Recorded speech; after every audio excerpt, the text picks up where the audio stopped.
Maria bagi Protestan itu adalah wanita suci yang dipilih untuk melahirkan anak Theos atau anak Bapa atau anak Tuhan. Jadi Maria ini tidak dikandung tanpa dosa. Tubuhnya tetap di bumi setelah kematiannya. Itu ada sebagian yang yang memahami itu. Lalu kemudian banyak gereja Protestan itu menahbiskan wanita menjadi pendeta. Ya, itu yang ada di Protestan. Kalau nanti saya keliru, tolong diluruskan. Lalu kemudian kebanyakan dari Protestan itu percaya kepada Tritunggal, Allah Bapa, Allah Putra, Allah Roh Kudus. Dan Roh Kudus sendiri ini adalah berasal dari Bapa dan juga berasal dari Anak. Jadi perbedaannya itu nampak dari peran Ekaristi, peran Maria dan juga orang suci, kemudian pendeta dan selibat, trinitas, liturgi, dan beberapa item-item yang menjadi pokok fundamental yang membedakan antara Ortodoks dengan Protestan. Nah, sekarang izinkan saya 1 menit. Dalam pemahaman saya sebagai seorang Muslim, Yesus adalah individu yang sangat jelas utusan Tuhan yang menerima firman dari Tuhan, tugasnya untuk menyampaikan firman tersebut.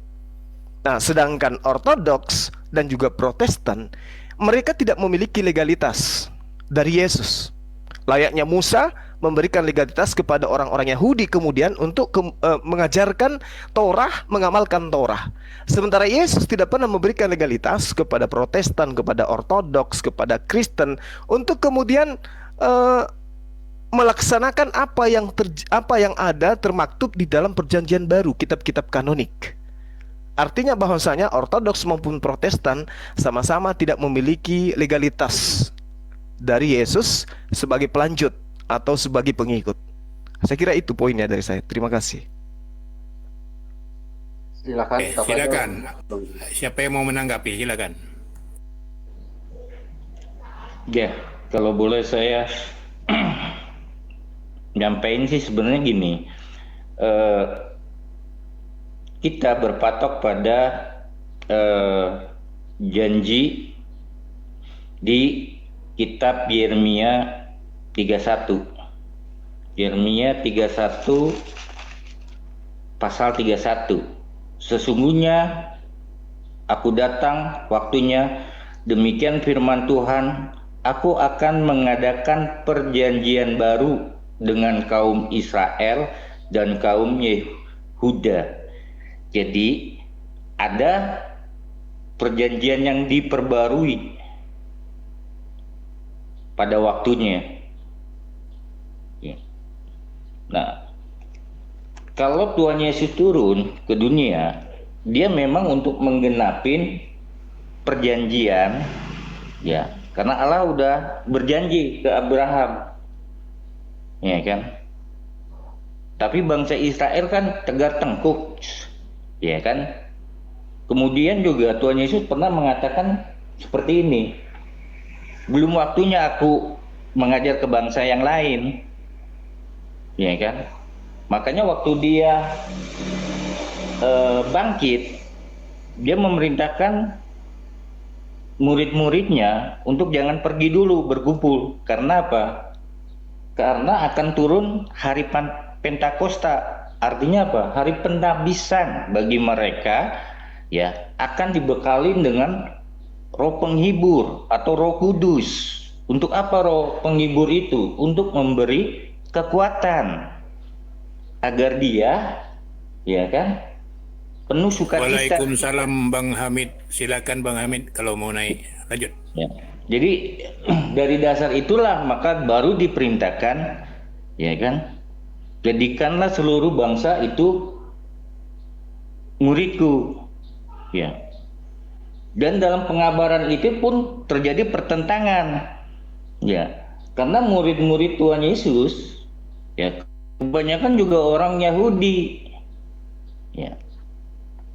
Pertentangannya yaitu bahwa orang Kristen harus disunat atau nggak perlu disunat, seperti itu. Karena satu sisi mereka masih terbawa dogma kebudayaannya. Ya. Nah, itu mungkin pandangan dari saya. Barangkali Bang Silva bisa mau nambahin? Silakan Bang Silvante dibuka mic-nya aja untuk menambahkan atau melengkapi apa yang dipaparkan sama Bang CR99. Silakan.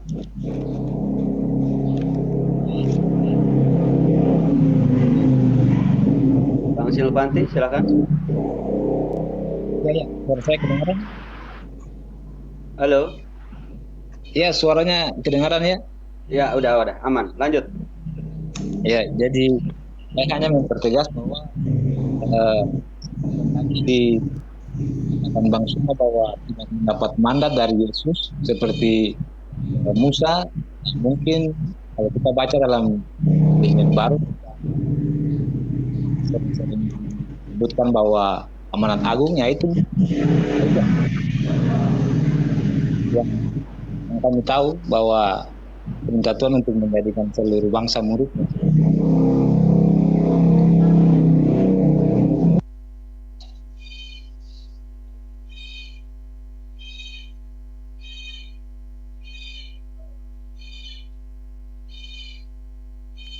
Ya, silakan lanjut.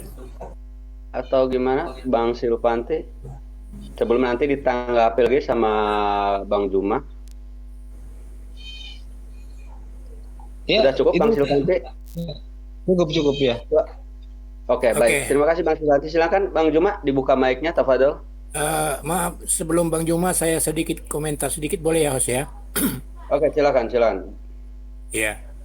Jadi kesimpulan dari saya begini, yang saya minta penjelasan, kenapa gitu ya, Kristen Ortodok mengakui bahwa Yesus itu utusan Nabi gitu ya, kemudian mengakui bahwa akan datang Nabi terakhir yaitu Ahmad. Berarti Kristen Ortodok ini dia memakai Injil Barnabas, dipakainya gitu. Itu dari saya pertanyaan. Mungkin Bang Zuma bisa melanjutkan. Silakan Bang Zuma.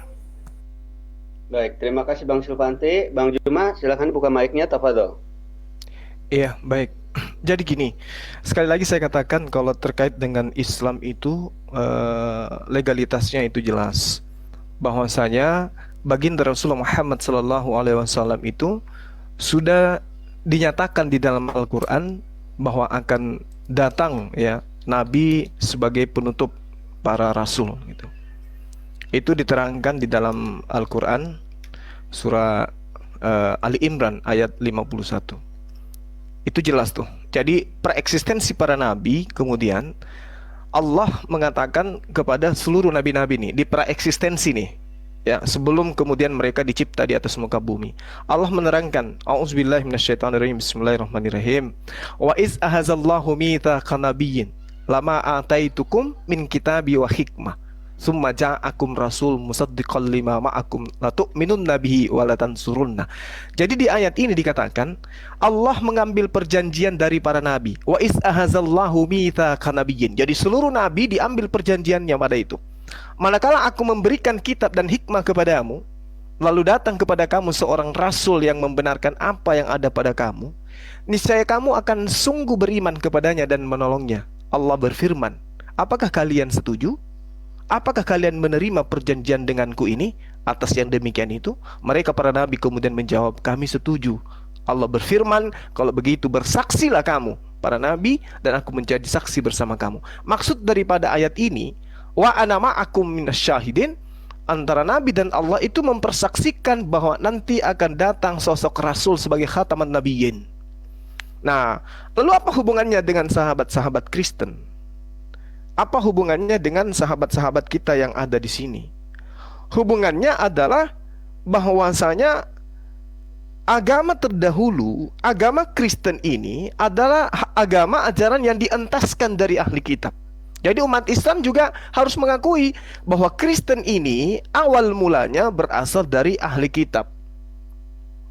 Lalu kemudian ahli kitab ini mendirikan sebuah pengajaran yang membawa materi-materi yang bersumber dari kitab para nabi. Nah, dari sanalah kemudian pengajaran-pengajaran itu muncul. Seperti misalnya, masih banyak hal yang ingin aku ajarkan kepadamu, tapi kamu belum sanggup untuk menanggungnya. Itu poin pertama. Tapi ketika ia datang, dialah yang akan mengajarkan segala sesuatu itu, keadilan, kebenaran, penginsapan dunia akan dosa. Artinya, kalau kita mau ngukur secara logika sehat, apa yang ada di dalam ajaran Kristen hari ini yang kira-kira ketika diajarkan pada masa Yesus, orang-orang Yahudi tidak mampu kemudian menanggungnya.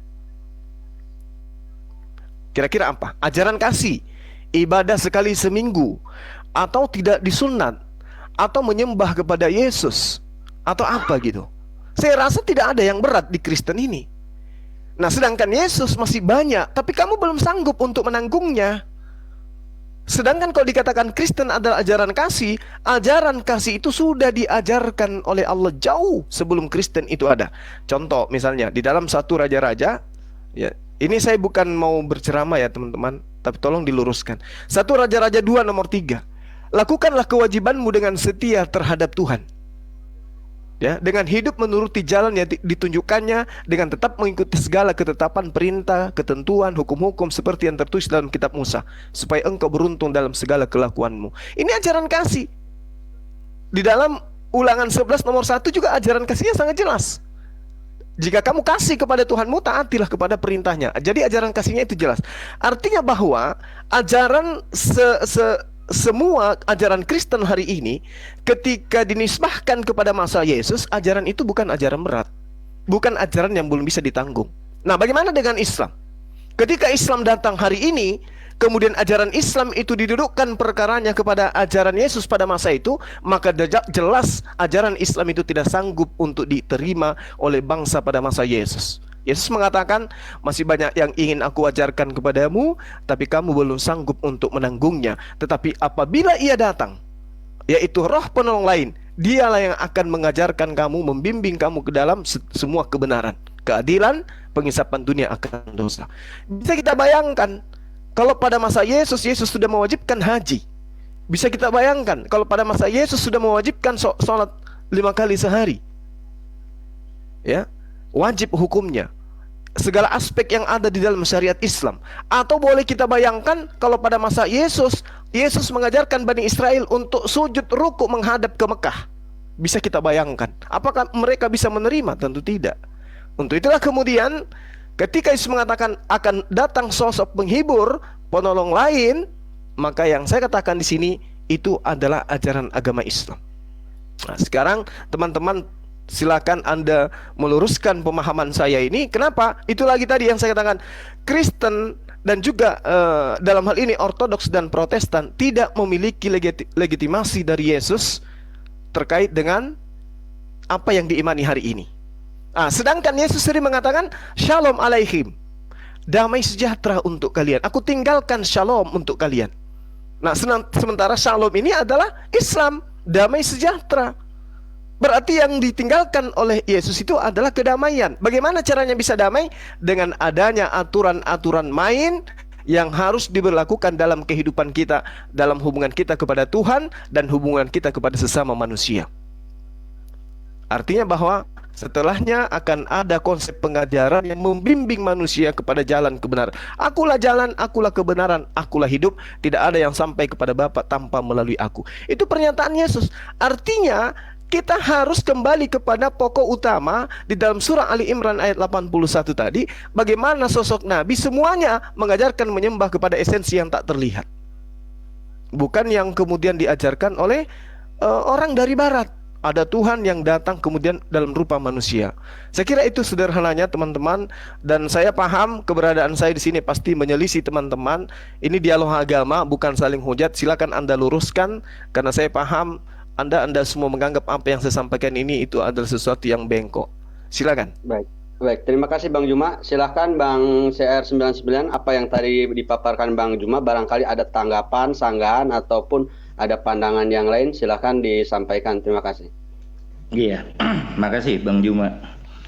Iya, saya tidak membantah bahwa itu adalah iman kepercayaan Bang Juma sendiri, iya kan, dan meyakininya. Ya, saya menghargai hal itu.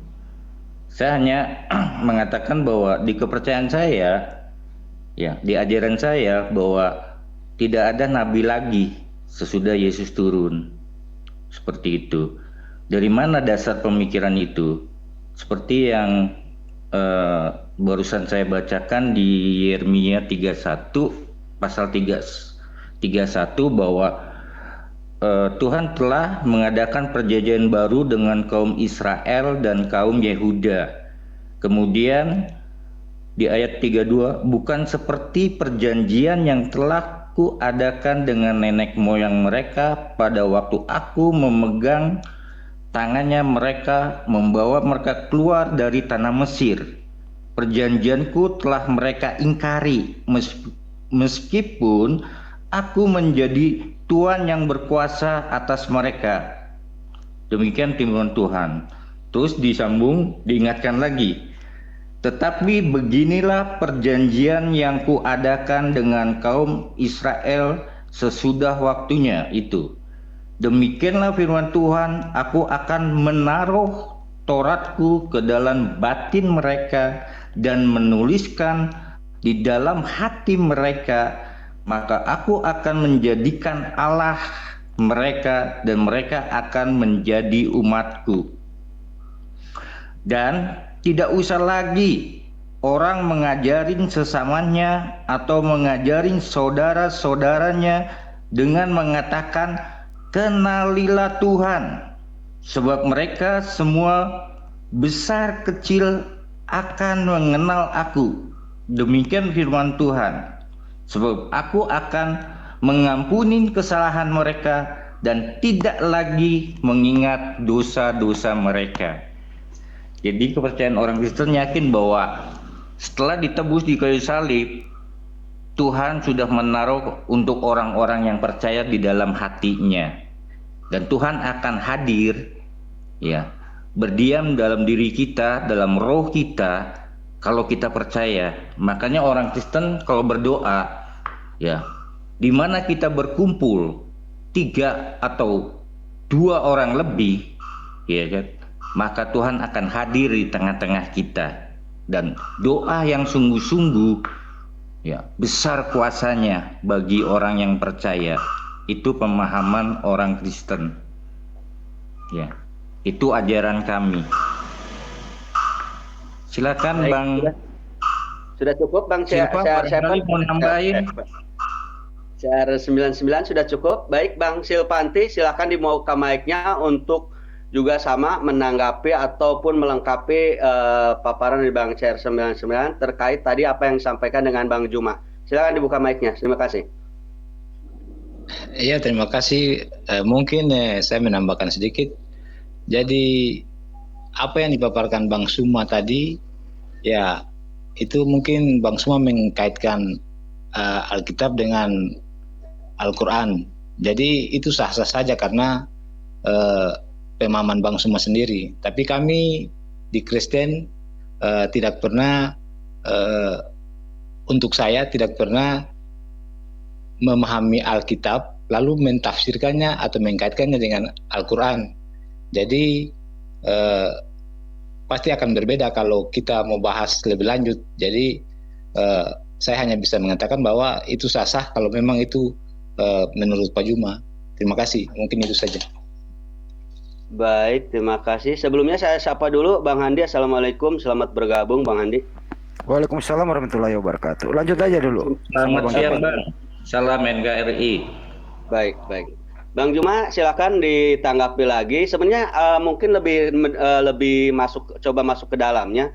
Tadi kan sama-sama berpegang pada kitab sucinya masing-masing. Silakan kalau mau ada, mohon maaf ya kalau saya bahasakan, mengkomparasi tentang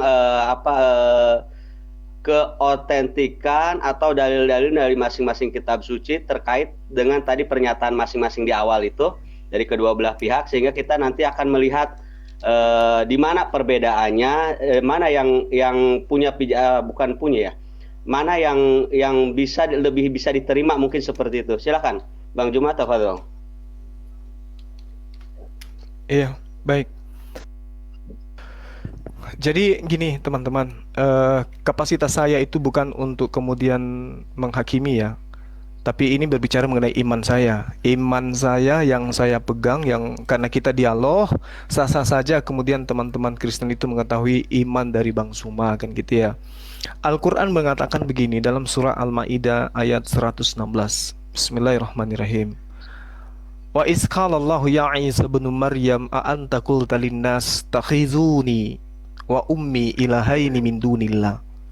Jadi pencipta langit dan bumi yang kami yakini, sekali lagi, yang kami yakini sebagai seorang muslim, bahwa Tuhan yang kami yakini itu adalah Dia esensi yang mengutus para nabi, termasuk yang mengutus Yesus kepada Bani Israel. Jadi hal itu tidak boleh dipatahkan, karena itu iman kami. Kebetulan saja Yesus lebih dulu datang mengaku utusan kepada Bani Israel, lalu kemudian Al-Quran datang belakangan menceritakan itu. Jadi itu nggak boleh dipatahkan gitu. Kecuali teman-teman Kristen kemudian ingin mengatakan, oh di dalam kitab kami tidak ada yang disebut utusan. Di kitab kami tidak ada manusia yang lahir tanpa ayah. Di kitab kami tidak ada utusan kepada Bani Israel. Tapi selama itu diiyakan, maka mari kita berdamai untuk mengkaji ini. Nah, Al-Quran tadi mengatakan seperti itu. Wa iskanallahu ya Isa bin Maryam a anta qulta linnas. Wahai engkau yang diutus kepada Bani Israel, yang bernama Isa, yang lahir tanpa ayah, apakah dirimu yang mengajarkan orang-orang untuk menjadikan engkau sebagai Tuhan selain daripada Allah? Allah di sini, mohon maaf sekali lagi, Allah di sini adalah Tuhan yang mengutus Abraham, Ishak dan Yakub. Kami menyebutnya Allah. Apakah kamu yang mengajarkan kepada orang-orang untuk menjadikan dirimu sebagai sembahan, ya, selain daripada aku? Begitu juga ibumu. Nabi Isa alaihissalam kemudian mengatakan, Subhanaka ma yakunu li an aqula ma laysa li bihaqq. Maha suci engkau ya Allah, aku tidak punya hak untuk mengatakan sesuatu yang bukan hakku untuk aku katakan. Nah, kami umat Islam ini belakangan muncul. Kebetulan kami terlibat di dunia apologet. Rupa-rupanya di dalam kitabnya teman Kristen, sekali lagi mohon maaf, di dalam Yohanes 12 nomor 49, Yesus dengan tegas mengatakan, aku tidak berkata-kata dari diriku sendiri, apa yang aku katakan adalah apa yang diperintahkan untuk aku katakan dan aku sampaikan. Berarti sebagai umat muslim yang datang belakangan, ketika bersandarkan kepada Al-Ma'idah ayat 116, ternyata benar oknum yang datang kepada Bani Israel mengaku dia tidak punya hak untuk mengatakan sesuatu yang bukan haknya. Subhanaka ma yakunu li an aqula ma laysa li bihaqq. Lalu bagaimana dengan teman-teman Kristen? Kami hargai. Makanya muncul di pernyataan saya di awal, Yesus tidak pernah memberikan legitimasi terhadap Ortodoks dan juga terhadap Protestan. Yesus selalu menyebut shalom. Nah, Islam itu bahasa Arab, Shalom bahasa Ibrani, bahasa serumpun dari keturunan Abraham. Ada 3 bahasa serumpun: Abraham, Ibrani, kemudian Aramaik dan juga Arab. Ini bahasa yang tidak bisa dipatahkan, yang tidak bisa dipisahkan karena serumpun mereka. Nah, lalu kemudian kalau sahabat-sahabat kita di sini, saudara-saudara saya yang saya kasihi, mengatakan ajaran Kristen itu pondasinya adalah kasih. Saya katakan sekali lagi, kasih itu adalah apa yang saudara jelaskan di dalam Yeremia 31 nomor 31 sampai nomor 33. Jadi kasih itu adalah ketika Tuhan menyimpan hukum Taurat kepada batin setiap Bani Israel, kasihnya orang-orang Bani Israel ini kudu wajib hukumnya taat kepada ajaran itu tadi. Ulangan 11 nomor 1 misalnya, haruslah engkau mengasihi Tuhan Elohim. Dengan cara apa? Melakukan dengan setia kewajibanmu terhadap Dia, dengan senantiasa berpegang kepada segala ketetapannya, peraturannya, dan perintah-perintahnya. Berarti Efesus 2 nomor 15 nggak berlaku. Nggak berlaku pembatalan hukum Taurat dengan matinya Yesus, itu nggak berlaku. Kemudian di dalam Ulangan 6 nomor 17, haruslah kamu berpegang pada perintah, peringatan, ketetapan Tuhan yang diperintahkannya kepadamu. Berarti pembatalan hukum Taurat yang diajarkan belakangan oleh Paulus itu nggak berlaku. Sementara Yesus nih, tolak ukurnya. Yohanes 7 nomor 49, tetapi orang banyak ini yang tidak mengenal hukum Taurat, terkutuklah mereka. Kata siapa? Yesus. Yesus yang mengatakan itu, bukan Bang Suma. Lalu kemudian Musa mengatakan apa? Ulangan 27 nomor 26. Terkutuklah orang yang tidak menepati perkataan hukum Taurat ini dengan perbuatan, dan seluruh bangsa itu harus berkata amin. Bagaimana dengan Kristen? Bagaimana dengan Ortodoks? Bagaimana dengan Protestan? Ternyata agama-agama ini adalah agama yang membatalkan hukum Taurat beserta dengan ketetapan yang ada di dalamnya berdasarkan instruksi Paulus. Efesus 2 nomor 15, dengan matinya Yesus di atas tiang salib, dia telah membatalkan hukum Taurat beserta segala ketetapan yang ada di dalamnya. Satu pengajaran yang sangat bertentangan. 1 menit dari saya. Yosua 1 nomor 7, hanya kuatkan dan teguhkan hatimu dengan sungguh-sungguh, bertindak hati-hati sesuai dengan seluruh hukum yang diperintahkan kepadamu oleh hambaku Musa. Janganlah menyimpang ke kanan, janganlah menyimpang ke kiri, supaya kamu beruntung kemanapun kamu pergi. Lalu kemudian Yesus mengatakan dalam Matius 19 nomor 17, apakah yang kau anggap aku baik? Hanya satu yang baik. Tetapi jikalau kau ingin masuk ke dalam hidup, turutilah segala perintah Allah. Berarti kalau mau hidup kembali kepada ketetapan hukum Taurat, Lukas 16 nomor 17, lebih mudah langit dan bumi lenyap daripada satu titik dari hukum Taurat itu batal. Berarti pengajaran Paulus yang mengentaskan ajaran Kristen dengan beberapa sekte, mohon maaf sekali lagi saya katakan, harus batal demi pernyataan Yesus. Lukas 16 nomor 17, lebih mudah langit dan bumi lenyap daripada satu titik dari hukum Taurat itu batal. Paulus mengatakan dengan matinya Yesus di atas tiang salib, maka dia telah membatalkan hukum Taurat beserta segala ketetapan, ketentuan, aturan yang ada di dalamnya. Artinya pernyataan Yesus mengatakan lebih mudah langit dan bumi lenyap, itu tidak ada artinya sama sekali dibandingkan dengan mudahnya orang Romawi membunuh anak Maria. Dengan semudah itu juga Tuhan telah dibatalkan aturannya. Sekarang sahabat coba pikirkan, kira-kira pernyataan Yesus ini ketika mengatakan lebih mudah langit dan bumi lenyap, apa betul itu ternyata tidak benar? Karena kenapa? Romawi dengan hanya mudah menghilangkan semua itu dengan menjadikan Yesus sebagai korban di atas tiang salib. Silakan, demikian tolong diluruskan. Ini akidah saya. Saya tidak sedang mendakwai teman-teman. Ini akidah saya. Inilah Islam. Nah, katakan Islam itu salah, katakan Islam itu sesat, katakan Islam itu keliru, dengan sahabat-sahabat Kristenku yang saya kasihi menjelaskan kepada saya duduk perkara sebenarnya seperti ini. Bang Suma tidak ngerti apa-apa, Bang Suma tidak paham apa-apa. Silakan pahamkan kepada saya. Baik, terima kasih Bang Juma Tafadhol. Sebelumnya mungkin Bang Handi silakan sebelum nanti ditanggapi atau dikomentari sama yang teman-teman Kristen. Saya kasih kesempatan kepada Bang Handi untuk juga ikut menanggapi dari diskusi ini. Silakan Bang Handi, terima kasih. Oke, untuk menghormati teman Kristen ya, Bang Juma kan sudah banyak waktunya ya. Nanti season berikutnya saya berbicara supaya lebih fokus saja. Silakan. Baik, terima kasih Bang Handi. Silakan Bang CR99 ataupun Bang Silvante untuk menanggapi, menyanggah ataupun mengoreksi dari apa yang tadi disampaikan Bang Juma sehingga diskusinya bisa tetap berjalan. Silakan, terima kasih.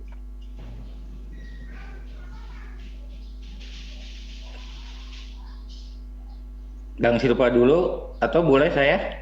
Bang CR99 dulu deh. Bang Silpa masih ditutup mic-nya. Silakan Bang. Oke, makasih Bang Juma.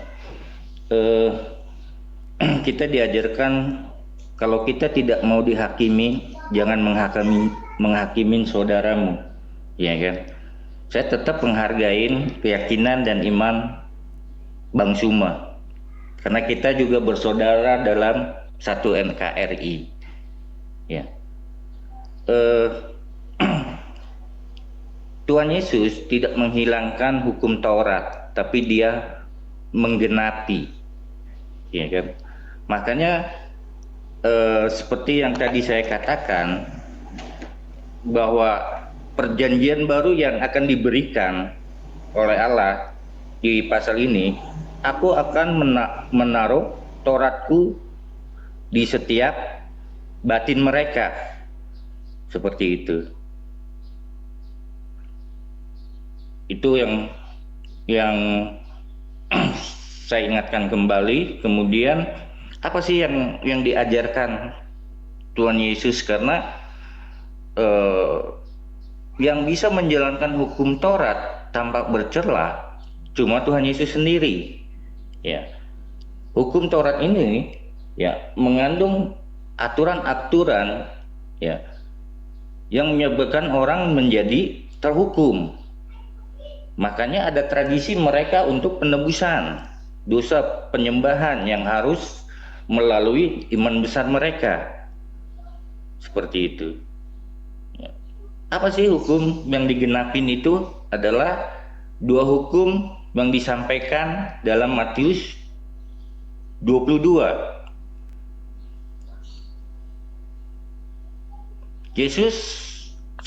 Matius 22 ayat 37. Jawab Yesus kepadanya, "Kasihinilah Tuhan Allahmu dengan segenap hatimu, dengan segenap jiwamu, dengan segenap akal budimu." Nah, itu hubungan dengan Allah yang tercatat di hukum Taurat dari 1 sampai 5. Apa sih hukum yang kedua? Ya. Kasihinlah sesamamu manusia seperti dirimu sendiri. Nah, ini juga kalau dua hukum ini ya kita sudah imanin dan sudah ditaruh, maka apapun yang kita lakukan ya, kita akan bisa memilih apakah ini menyakitkan manusia, apakah ini akan menyakitkan Allah. Seperti itu. Jadi dua hukum inilah yang kita diberi tuntunan oleh siapa? Oleh Roh Penghibur, yaitu Roh Kudus yang sudah dijanjikan dalam hari Pentakosta. Nah, itu dari gambaran saya. Barangkali Bang Silva mau nambahin. Oke, baik. Kok 9 dengan atau masih ada yang mau ditambahkan, silakan. Saya kasih waktu. Bang Cukup CR. kayaknya itu saya. Cukup. Baik Bang Silvan. Oke, baik Bang Silvati, silakan dilanjutkan atau digenapi atau mau dilengkapi dari apa yang disampaikan Bang CR99, saya persilakan. Terima kasih. Iya, terima kasih. Mungkin saya ingin menambahkan sedikit menyangkut pernyataan Bang Suma tadi. Jadi sempat Bang Suma menyatakan atau membuat pernyataan bahwa Yesus Kristus itu sama dengan Nabi Isa. Jadi saya tidak akan membantah kepercayaan Bang Suma, tapi itu harus kita harus bisa ada pembahasan lebih lanjut, tapi saya tidak masuk ke situ. Lalu Bang Suma mengutip Yohanes 12 ayat berapa tadi saya tidak tahu, tapi itu menceritakan tentang Yesus sebagai utusan. Ya, kalau untuk saya sebagai utusan memang manusia sebagai utusan, tapi pertanyaan saya, apakah dari pihak Muslim menerima Yesus itu sebagai Tuhan? Kan tidak. Nah, karena begini, karena orang Yahudi itu Yesus sampai disalibkan karena Yesus menyamakan dirinya dengan Tuhan. Jadi berarti apa yang Tuhan Yesus nyatakan itu berarti dia menyatakan diri dia sama dengan Tuhan. Jadi kalau memang Bang Suma menjelaskan bahwa Yesus itu hanya sebagai utusan, saya tetap terima itu. Tapi pertanyaannya, apakah Bang Suma mau terima seperti kepercayaan orang Kristen bahwa Yesus itu Tuhan? Kan tidak pernah orang Islam akan menerima itu. Ya mungkin sekian untuk dari saya. Oke, baik Bang Silvanti, silakan Bang Juma untuk ditanggapi dan dijawab juga. Tadi ada pertanyaan dari Bang. Oh, boleh saya nambahin dikit baru silakan. Maaf Bang Juma, ditahan dulu. Ya. Silakan Bang CR99. Sebenarnya yang menyelipkan Yesus, yang punya keinginan menyelipkan itu bukan Romawi, tapi imam-imam besar. Ya, yang dia mau melakukan perbuatan itu, dia cuci tangan, dia melempar ke Kaisar Pilatus. Cuma Kaisar Pilatus diingatkan oleh istrinya karena dia bermimpi tentang Yesus, sehingga dia nggak berani, makanya dia mengembalikan lagi, ya kan, ke imam-imam besar. Kemudian dia cuci tangan, kemudian diambil seperti pilihan, maka diambillah seorang penjahat yang kena hukuman mati, Barnabas didampingin dengan Yesus, ya. Orang-orang Yahudi dan Yunani itu untuk memilih siapa yang harus aku bebaskan dan siapa yang akan saya salibkan. Pilihannya diserahkan. Ternyata mereka pilihannya Yesus yang disalibkan, Barnabas yang harus dibebaskan. Ya. Itu mungkin yang Ada saya lagi? tambahin. Oke, cukup Bang CR 99? Baik, sebelum Bang Juma, saya infokan kepada teman-teman di bawah, barangkali ada teman-teman dari Kristen yang mau naik ke Komal, silakan kirim permintaan. Nanti saya coba naikkan, biar nanti nggak apa-apa sih. Nanti saya naikkan, mungkin nanti Bang Indayani atau siapa di bawah dulu. Bang Juma, silakan tadi tanggapannya dan juga. Sebentar host. Ya. Sebelum saya turun, nanti bisa digantikan oleh Otan juga ya. Sebelum saya turun, izinkan saya menyampaikan statement saya dah. Boleh ya? Silakan. Terima kasih. Ya, buat rekan-rekan Kristen ya, sebelum saya turun ke bawah gantian gitu, saya hanya menegaskan di sini ya, selama Anda tidak mau membukakan mata Anda membuka Injil Barnabas atau Injil Filipus, di situ banyak tercantum termaktub hal-hal yang paling fakta, paling realita ya mengenai Yesus gitu ya, bahwa Yesus itu utusan bukan Tuhan. Nah, kemudian yang saya tanyakan, siapa yang menyatakan Yesus itu Tuhan? Itu satu.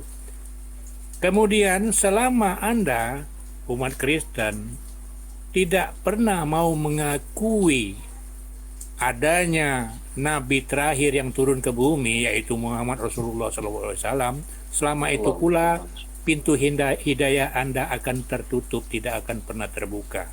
Tapi bila Anda mempelajari Injil Barnabas, Injil Filipus, baru Anda akan terbuka bahwa kehadiran Rasulullah SAW itu memang ada nyatanya. Demikian. Jadi kalau untuk Bang Silvanti memprotes Bang Zuma tentang Yesus itu Tuhan, sudah dijawab kok. Sudah dijawab oleh Bang Zuma tadi bahwa Yesus itu tidak pernah mengakui dirinya Tuhan. Demikian saya harapkan umat-umat Kristen cobalah belajar untuk membuka mata, membuka diri tentang Injil yang ada gitu ya. Jangan ada Injil-Injil yang dihilangkan. Demikian dari saya. Terima kasih host, terima kasih Bang Handi, terima kasih Bang CR, Bang Zuma. Salam. Sama-sama Bang. Ya, salam sejahtera buat semua. Salam NKRI.